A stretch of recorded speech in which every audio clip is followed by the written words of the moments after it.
Hindi namin kayo aanyahan sa church. Pero kung gusto nyo, pwede naman kayong pumasok at samahan kami tuwing linggo. Pero kung wala sa loob nyo sa ngayon, it's okay, walang problema. Mamahalaga po, ako bilang pastor, bilang tagapaghatid ng mabuting balita, ay naipaabot ko po sa inyo na mahal kayo ng Diyos. Mahal tayo ng Diyos.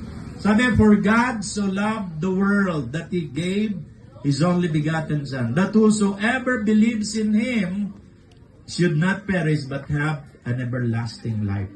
Mahal ka ng Diyos, kapatid. Kaibigan, kabarangay, kapitbahay. Mahal tayo ng Panginoon. Mahal ka ng Panginoon. Walang itinatangi ang Diyos. Gusto niyang iligtas ang lahat. Pero ang tanong, gusto mo bang maligtas? Gusto mo bang maligtas? Ang ating Panginoong Hesus ay gentle. Hindi siya basta-basta pumapasok sa bahay. Kung bakit ang mga pintuan ng bahay natin may doorknob, di ba? May siradura. Di ba, kakatok ka, tao po. Yung nasa loob, pagka naalaman nila kung sino yung tumatawag sa labas, kapag kamag-anak, kapatid, lolo, lola, naaninagan nila yung boses, pinapapasok. Si Jesus, ganun din. Kumakatok siya sa pintuan mo ngayong gabi. Nakapangusap si Jesus sa iyo ngayong gabi. Dahil ngayon ka lang marahil nakarinig ng ganitong sermon o aral, paalala, na there's only one life to live. Meron lang tayong isang buhay. Kahit na yung pusa, sabi nila, siya mang buhay. Namamatay din ang pusa.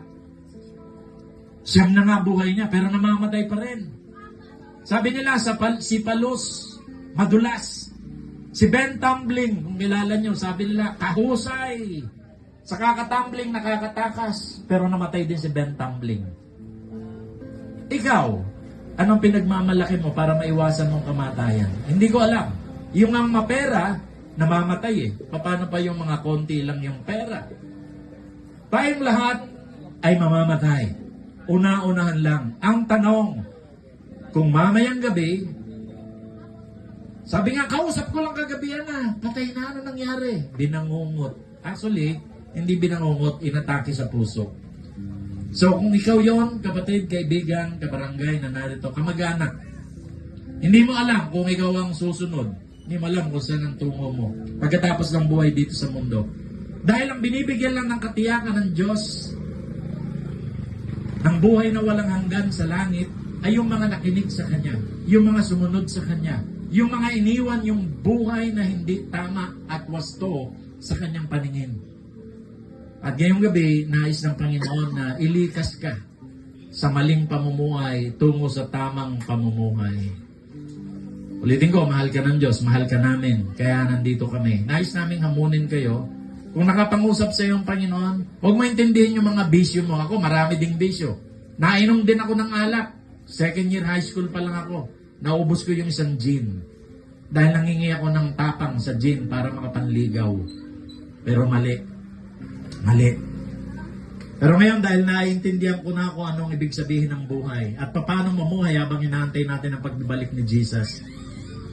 Kaya hindi nyo ako nakikita na gumagala-gala at ginagawa yung mga bagay na di tama. Kundi ginagawa ko kung anong gusto ng aking Ama sa langit. At kaya mong gawin, sundin ang Ama sa langit kung papahintulutan mo si Jesus sa puso mo at sa buhay ngayong gabi. Siyang magbabago, hindi ako, kundi siya at ang mga salita niya kung mag-uukol ka lang ng panahon sa pagbabasa nito. Ngayong gabi, kung nakapangusap ang Panginoon sa iyo, kahit pabiro, kahit na parang gusto mo lang bigyan ng kasiyahan kami, okay lang. Sumunod ka sa maikling panalangin ito. It's between you and the Lord. Wala ko po kung pwedeng gawin para mailigtas ka, para patawarin ko yung mga kasalanan mo.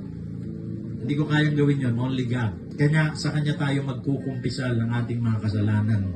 Gaano man karami yan, ang sabi ng Biblia, sindami man ang butil ng buhangin ang kasalanan mo, kasing lawak naman ang karagatan, ang pagpapatawad ng Diyos sa iyo. Hallelujah. Kung handa ka na, sumunod ka sa maikling panalangin ito. Sabi mo, Panginoong Jesus. Yeah, that's right. You can repeat this simple prayer na parang panalangin mo.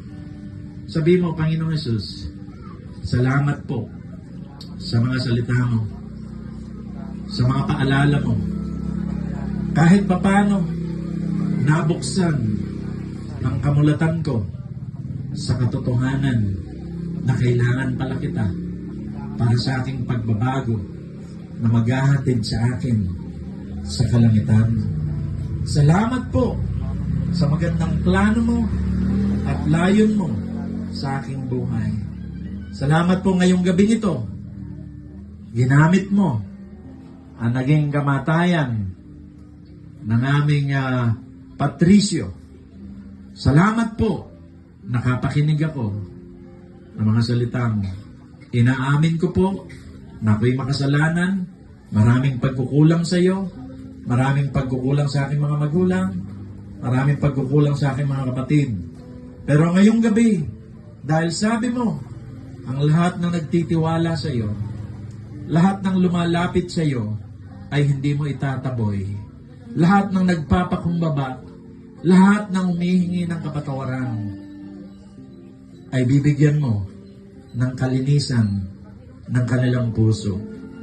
Salamat po, Ama, sa kapatawaran. Isulat niyo po ang aking pangalan sa aklat ng buhay.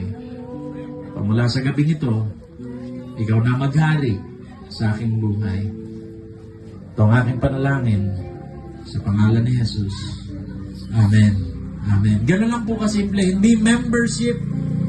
At sabi ng Biblia, kung ang sino mang tumanggap at sumampalataya. Dalawa po, tumanggap at sumampalataya. Saan yan, Pastor? Sa John 1:12. Kung may Biblia kayo, buksan po ninyo sa 1:1-12. Ang sabi sa 1:1-12, ang sino mang tumanggap at sumampalataya kay Jesus, binigyan ng karapatang tawaging